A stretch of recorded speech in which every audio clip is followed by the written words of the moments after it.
You just met someone, the conversation is pleasant, surface level, normal, and then suddenly, without planning to, you're telling them something deeply personal, something you haven't even told your closest friends, something vulnerable, raw, maybe even something you're ashamed of. And, the second you finish talking, you feel it. That sickening wave of regret. Why did I tell them that? What's wrong with me? They didn't ask for my life story. They were just being polite. You promise yourself, it won't happen again. But it does. With the stranger at the coffee shop. With the new coworker. With someone you just matched with online. You keep giving your story to people who haven't earned it. While the people who have earned it, the ones who've proven they're safe, get the edited, sanitized version. Here's what's really happening. You're not oversharing because you're broken or desperate. You're oversharing because you're trying to solve a problem you don't even know you have. Let's get one thing straight. Oversharing isn't about talking too much, it's about giving the wrong people access to the right parts of you. You don't overshare with everyone. You overshare with specific people in specific contexts, and if you pay attention to the pattern, you'll notice something uncomfortable. You tend to overshare with people who haven't proven they're safe, while you stay surface level with people who have. Why would you do that? It seems backwards, right?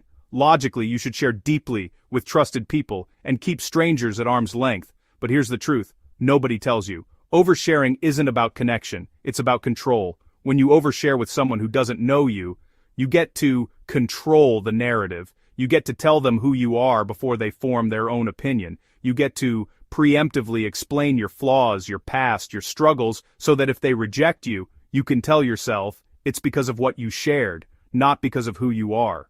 It's a twisted form of safety. If they leave because you trauma dumped on them in the first conversation, that's about your behavior. If they leave after getting to know the real you slowly, over time, that's about your worth. And somewhere deep down, you'd rather be rejected for oversharing than risk being rejected for being yourself. Stop. Think about that. You're not oversharing because you trust too easily. You're oversharing because you don't trust at all. You're trying to get ahead of rejection by controlling when and how it happens.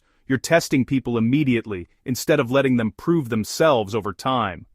And in the process, you're pushing away the exact people who might actually stay, because healthy people don't want immediate access to your deepest wounds. They want to earn that access gradually, through consistency and care. Let me show you the specific patterns that drive oversharing. Once you see them, you can't unsee them. Pattern number 1, the instant intimacy test.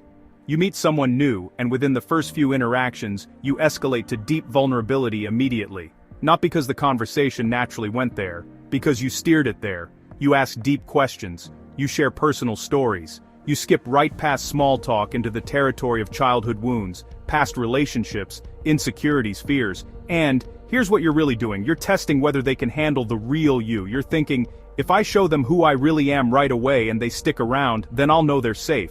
But that's not how trust works. That's not how healthy relationships develop. You're not showing them the real you. You're showing them your wounds and waiting to see if they run. And when they do run, because most people will, you tell yourself, see, no one can handle me. No one stays. But the truth is, you didn't give them a chance to stay. You gave them a trauma dump and expected them to carry it. Healthy people don't earn your trust by accepting immediate intimacy. They earn it by being consistent over time, by showing up, by respecting boundaries, by proving through their actions, not their tolerance of your oversharing, that they're safe. Pattern number 2, the preemptive confession. This one's sneaky. Someone is getting to know you, and you sense they might be forming a positive opinion. Maybe they seem interested in you romantically. Maybe they want to be friends. Maybe they respect you professionally. And that positive perception terrifies you. Because what if they're wrong about you? What if they find out the truth later and feel deceived? So you confess.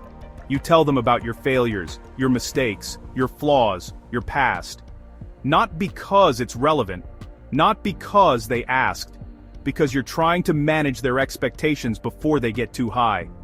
I should tell you, I'm actually really anxious, messy, difficult, damaged. Just so you know, I have a history of relationship failures, mental health struggles, making bad decisions. I'm probably not as successful, stable, put together as I seem. You think you're being honest, You think you're giving them fair warning, but what you're really doing is lowering the bar so far that if they leave, it won't hurt as much. If they accept this diminished version of you, you can relax. They have low expectations, so you can't disappoint them. If they leave, well, you warned them. But here's what you're missing. Healthy people don't want you to preemptively apologize for existing.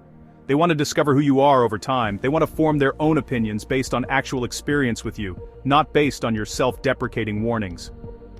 Pattern number 3. The stranger. Safety paradox.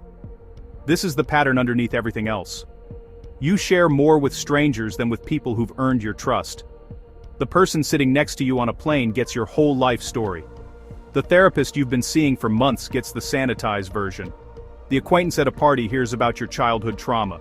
Your best friend of 10 years only knows the surface. Why? Because strangers feel safer than people who matter.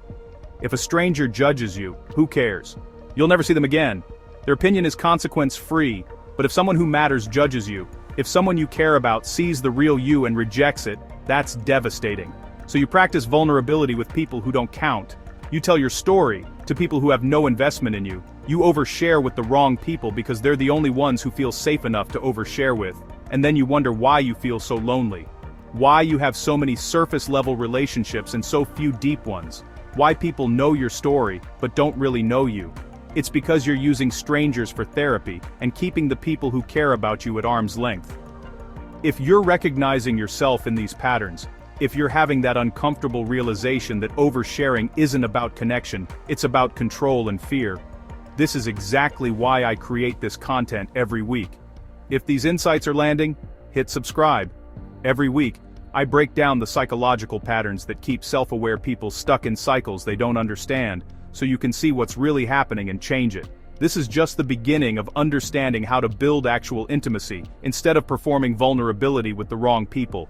Now let me show you where this pattern actually comes from. This oversharing pattern didn't develop randomly. It started when you were young and learning how to navigate relationships. Here's what happened. At some point in your development, you learned that closeness was conditional and unpredictable. Maybe you had a parent who was sometimes warm and sometimes cold, and you couldn't figure out what determined which version you'd get. Maybe you had relationships where people left without warning. Maybe you were hurt by someone you trusted deeply. Whatever the specifics, your young brain drew a conclusion. Intimacy is dangerous. The people closest to you have the most power to hurt you, so you developed a strategy. Don't give the people who matter the power to destroy you. Your brain created what psychologists call a disorganized attachment pattern. You crave closeness but fear it. You want to be known but you're terrified of being seen. So you split the difference. You perform vulnerability with people who don't matter, getting the feeling of being seen without the risk of being hurt. And you stay surface level with people who do matter, protecting yourself from the devastation of being rejected by someone you care about. Here's the neuroscience. Your brain has two competing drives. The ventral vagal system drives connection and social engagement. It wants intimacy. The dorsal vagal system drives self-protection. It wants safety. When these two systems are in conflict, you get paradoxical behavior. You reach for connection in ways that prevent real intimacy. You share deeply in ways that keep people at a distance. You're vulnerable in contexts where vulnerability can't lead to genuine closeness, and oversharing becomes your compromise. You get the dopamine hit of being vulnerable without the actual risk of being known over time. But there's another layer. Oversharing also serves as a pre-rejection strategy. Think about it. If you overwhelm someone with your wounds immediately and they leave, you can tell yourself it's because you shared too much too soon, not because there's something fundamentally wrong with you. Your oversharing becomes evidence that you sabotaged it, which feels more controllable than the idea that you're inherently unlovable. This is your brain trying to protect you.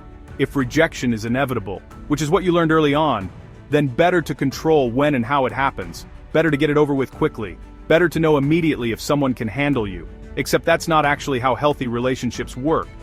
Healthy people don't prove they can handle you by tolerating trauma dumps. They prove they're trustworthy through consistency over time. But your nervous system doesn't know that yet. I need you to hear this clearly. You are not broken for oversharing. You developed an intelligent strategy to manage the fear of being hurt by people you care about. You figured out a way to get some of your need for connection met while protecting yourself from the worst-case scenario. That's not dysfunction. That's adaptation. The oversharing pattern made sense when you were younger, and the people who were supposed to be safe weren't consistently safe. When you couldn't predict whether closeness would lead to warmth or hurt. When the people who knew you best used that knowledge to wound you. Of course you learned to keep your real self hidden from people who matter. Of course you learned to practice vulnerability with people who can't hurt you. Of course you developed a way to feel seen without risking real intimacy. You weren't being dramatic or attention-seeking or broken. You were trying to meet a fundamental human need, to be known, while protecting yourself from a legitimate fear that being known leads to being hurt. And the guilt you feel after oversharing. That's not proof that you're too much or that something's wrong with you. That's your system, recognizing that you gave something valuable to someone who didn't earn it. You're not grieving the sharing itself. You're grieving the misuse of your vulnerability, the fact that you spent it where it couldn't actually lead to connection. There's nothing wrong with your need to be known. You just learned to seek that in places where it couldn't be fulfilled, with people who couldn't hold it, at speeds that prevented real trust from developing. So how do you change this? How do you stop oversharing with the wrong people and start building real intimacy with the right ones? Here are 5 specific steps that will rewire this pattern. Step 1. Create the 3 interaction rule. New rule. Don't share anything deeply personal until you've had at least 3 meaningful interactions with someone. This isn't about being inauthentic or closed off. It's about giving yourself time to assess whether someone is actually safe before giving them access to your vulnerable parts. 3 interactions means you've seen them show up consistently, not just once. You've observed how they treat others, not just you. You've noticed whether they respect boundaries or push past them. You've seen whether they can hold space for others without making it about themselves. The 3 interaction rule protects you from your impulse to test people immediately. It forces you to let trust build gradually instead of demanding it prove itself instantly. And here's what you'll discover. The people who are actually safe don't mind waiting. The people who push for immediate intimacy, those are often the wrong people. Step 2. Practice the pause. Me before sharing. Before you share something personal, pause and ask yourself these 3 questions. 1. Am I sharing this to connect or to control how they see me? 2. Am I giving them information they need or managing their expectations? 3. If they use this against me later, will I regret telling them? If the answer to question 1 is control, don't share. If the answer to question 2 is managing expectations, don't share. If the answer to question 3 is yes, don't share. This pause interrupts the automatic oversharing impulse. It creates space between the urge to confess and the act of confessing, and in that space, you can choose differently. You'll be shocked how often you're about to overshare, not because you trust someone, but because you're trying to preemptively manage their perception of you. Step 3. Share with people who've earned it. This is the hard one, the uncomfortable one. Start sharing more with the people who've already proven they're safe. Your longtime friend who's been consistent, your partner who's stuck around through your messiness, your therapist who's held space for you without judgment. These are the people who've earned the right to know you deeply, and yet they probably know less about your inner world than the stranger you met last week. Start reversing that. Practice sharing one vulnerable thing with someone who's proven trustworthy. Notice that they don't run. Notice that they don't weaponize it. Notice that they hold it carefully. This is terrifying because if they reject you, it actually matters. But that's the point. Real intimacy requires real risk. And real risk can only happen with people who actually matter to you. Step 4. Differentiate between venting and vulnerability. Here's an important distinction. Not all sharing is intimacy. Venting about your day, complaining about your job, talking about surface-level frustrations, that's not vulnerability. That's discharge, and it's fine to do with acquaintances. Vulnerability is sharing the parts of yourself that feel tender, shameful, uncertain, the parts that require someone to respond with care. Stop treating venting like vulnerability and discharging your stress onto strangers like intimacy. Real vulnerability should be reserved for people who've demonstrated they can handle it with care. Practice this. Vent to acquaintances. Save vulnerability for people who've earned trust. Step 5. Sit with the discomfort of being unknown. This is the practice that changes everything. Get comfortable with people not knowing your whole story. You don't have to explain yourself. You don't have to preemptively confess. You don't have to make sure everyone knows about your struggles so they don't judge you when they find out later. You can just be and let people form their own opinions based on who you actually are, not based on the story you told them about who you are. Practice saying less. Practice letting there be mystery. Practice not filling every silence with confession. The discomfort you feel when someone doesn't know your trauma, your past, your struggles, that's not danger. That's just unfamiliarity with being private. Sit with it. Breathe through it. Let people discover you slowly instead of downloading your entire history in the first conversation. Imagine this. 6 months from now, you meet someone new. The conversation is pleasant. You're engaged, interested, present, and when the conversation ends, you haven't told them your life story. You haven't confessed your deepest wounds. You haven't tested whether they can handle the real you. And you feel calm, maybe even proud, because you didn't give away something precious to someone who hadn't earned it. And the people in your life who have earned it, they know you now. Really know you. Not just your trauma or your struggles, but your hopes, your fears, your dreams, the tender parts of yourself you used to save for strangers. Your best friend finally understands what's been weighing on you because you let them in, gradually, safely. Your partner knows your history now because you shared it over time, in pieces they could hold. Your therapist is working with the real you, not the version you perform to keep people at a distance. You've stopped using strangers for therapy and started building real intimacy with people who've proven they're safe. And here's what surprises you. You don't feel lonely anymore, because you're finally experiencing what it means to be actually known by people who actually care, instead of performing vulnerability for people who can't hurt you.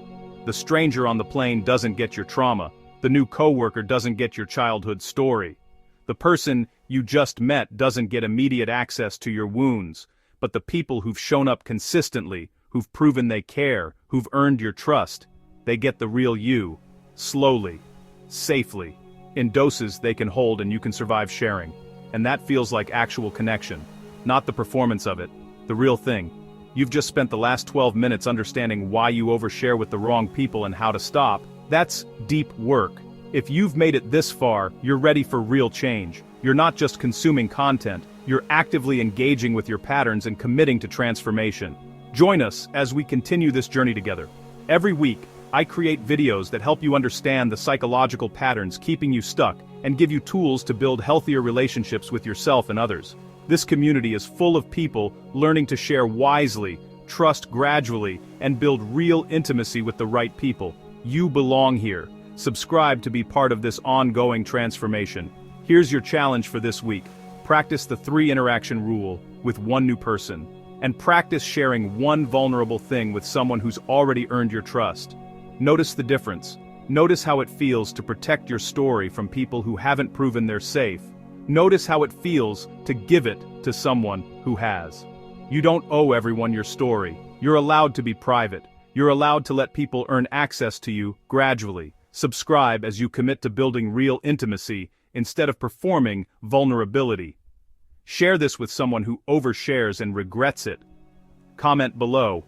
What's the pattern you recognized most in yourself? Your story is valuable. Stop giving it away to people who can't hold it carefully. Now, go practice sharing wisely. The right people are worth the wait. I'll see you next week.